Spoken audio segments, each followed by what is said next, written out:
અને રિપોર્ટમાં ડોક્ટર કે ઓતેડામાં ચોદીઓ પડી એવું લખી ના લેવું હોય તો મેળવી આવી હતી. વાહ વાહ.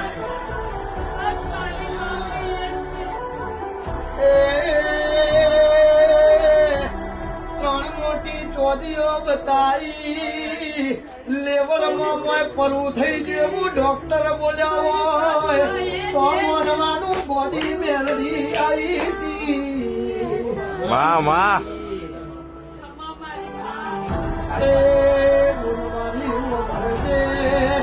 તમારા અરે રે ભલે મારી બરોડા વડિયારની ખોડિયાલ પૂજાતી એ 6 મહિના પહેલા કોઈ મારો જોગણીનો ભંડારો થયો. એ ભંડારામાં કજીઓ થયો કે ના થયો અટોને માતા બોલું છું. વાહ વાહ. આ તમારું ઘર અને 3 ઘર આગળ